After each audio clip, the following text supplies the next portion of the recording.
l'emploi et la jeunesse. La régression sociale est pour eux le seul avenir et il n'y aurait pas d'autre solution.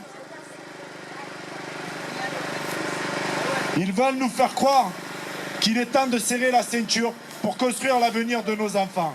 Pourtant, mes camarades, je vous l'assure, rien ne le justifie, bien au contraire. Il n'y a jamais eu autant d'argent dans notre pays et jamais nous avons connu ce niveau d'inégalité.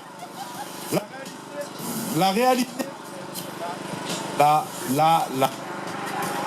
Le micro marche bien. La réalité, c'est que... il marche bien le micro. La réalité, c'est que les richesses créées par notre travail, nous en avons que des miettes. De plus en plus, en voyant le SMIC, le point d'indice, des fonctionnaires gelés, les pensions et les minima sociaux baissés. Ces richesses devraient servir le développement de notre service public. C'est clairement l'inverse qu'ils souhaitent faire passer sans nous écouter. Comme j'ai pu vous le dire, ces choix sont juste le résultat d'une politique libérale qui est fortement contestée, tant au niveau local que national. Elle est contestée par une colère légitime qui s'exprime de partout dans le pays. Le président des riches ne veut rien lâcher. À la sortie des débats théâtrales, où a été clairement posée la question des services publics de proximité, il propose de continuer sa politique sans dévier. Il nous faut donc continuer à élever le rapport de force, à travailler le tous ensemble. Car aujourd'hui, 20 à 25% de la population ne peut accéder aux services publics. Nos services publics sont nécessaires pour la cohésion sociale et l'équilibre des territoires. Ils sont aussi une richesse et un investissement pour le développement économique. Il y a donc urgence à gagner l'arrêt de leur volonté de supprimer 120 000 postes. Sur le département, nous connaissons les conséquences de ces politiques libérales. La casse de la poste, la casse des hôpitaux, la casse du service public, la casse des écoles. Je continuerai sur un point.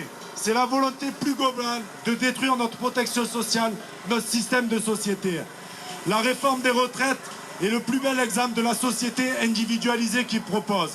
Un système par points qui casse toutes les solidarités intergénérationnelles et il nous renvoie vers un système capitaliste où on n'a aucune certitude sur notre avenir.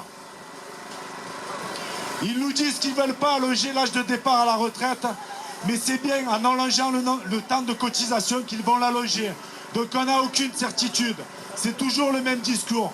Le même discours que sur les hôpitaux, quand ils nous disent qu'il n'y aura pas de fermeture d'hôpitaux. Quelle garantie on a sur les services, sur les emplois dans les hôpitaux au niveau du département? Sur les écoles, c'est la même chose. Il n'y aura pas de fermeture d'école. Quelle garantie nous avons sur le maintien de toutes les classes? Je continuerai, parce qu'ils ont bien une volonté, c'est l'attaque des 35 heures.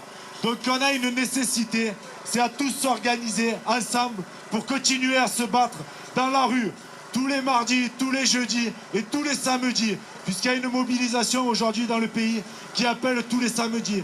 Donc on a tout intérêt à rejoindre cette mobilisation et à travailler les convergences avec les Gilets jaunes.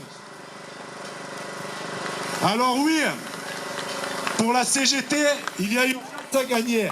Il y a urgence à gagner l'augmentation du SMIC, des pensions, des minima sociaux, des retraites.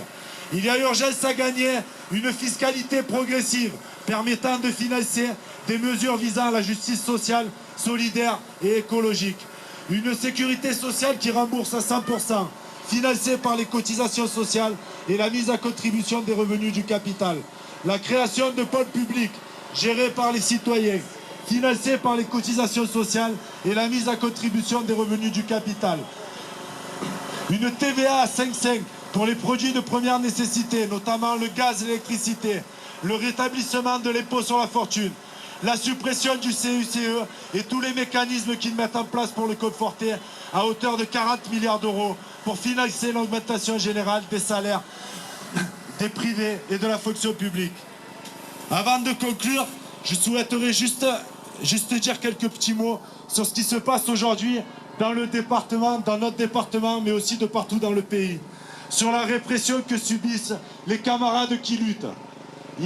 Avant-hier, mardi 7, on s'est retrouvé à Marseille avec le secrétaire général de l'Union départementale CGT convoqué au commissariat suite à une action devant une permanence juridique d'un député. Aujourd'hui, à chaque fois qu'on essaie de s'organiser, de se mobiliser, de lutter, on se retrouve avec des copains devant les tribunaux. Ça, c'est inacceptable. Pour la CGT, s'ils pensent qu'en menant nos camarades devant les tribunaux, c'est ce qui va faire affaiblir la mobilisation, je pense qu'aujourd'hui, la réponse qu'on apporte, elle est à la hauteur des enjeux. On a besoin de tous se mobiliser. Je continuerai sur le 7, sur la convocation à Digne des camarades Gilets jaunes, Laurent pour ceux qui le connaissent, qui maintenant depuis des mois et dans toutes les manifestations qu'on organise sur le département. Il a été aussi convoqué devant le tribunal. Il a été mis au beau maître. Il est arrivé à Digne. Et il a été relaxé. Relaxé parce qu'il y a eu aussi une mobilisation mardi après-midi devant le tribunal. Ils ne nous feront pas peur.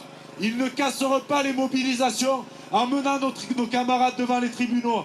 Parce que c'est tous ensemble qu'on va gagner, mes camarades. Et on va avoir la victoire tous ensemble. Merci.